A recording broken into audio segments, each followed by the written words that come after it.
Nick Chubb reportedly had the best day of camp so far.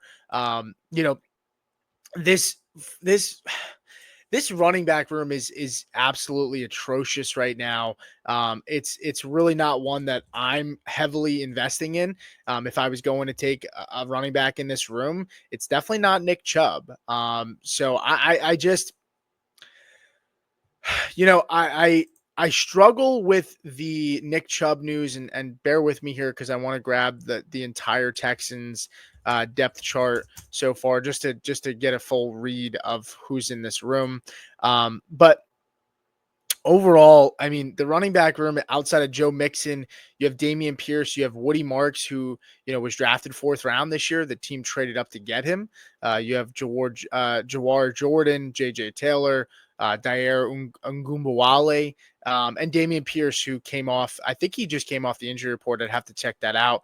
I just think Joe Mixon's super concerning. I did put a video out recently a couple weeks ago, and Joe Mixon was one of my top 5 running backs that I'm fading at their ADP. I'm reading the tea leaves, a lot of red flags with him this offseason, and so far that's looking correct. I'm not going to pat myself on the back too much, but his ADP has dropped significantly, since that news has come out.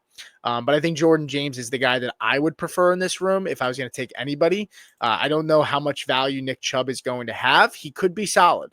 And, right now, Nick Chubb is pick 148, RB 47 off the board, right? I think, if you're in a tough spot with your running back room and you just need bodies for the first few weeks because maybe you drafted a lot of young running backs that are rookies and you're hoping for, them to, maybe carve out a role later on into the season, Nick Chubb might just be a safe play in managed leagues because, he's likely going to be the number 1 back, in my opinion, to start for the first few weeks while Joe Mixon's out, which I expect Joe Mixon to miss the first few weeks.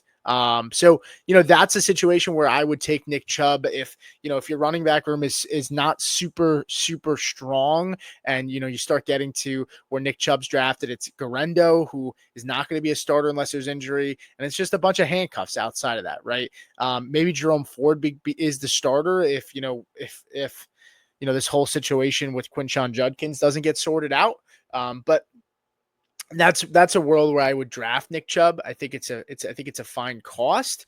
But if I'm in a situation where my running back room is really good, I'm going to be looking at those premium handcuffs because I don't need or expect a ton out of them unless there's an injury, but I don't need them to start on my roster either. So, that would be a situation where, taking a guy like Nick Chubb would not be something I would advocate for.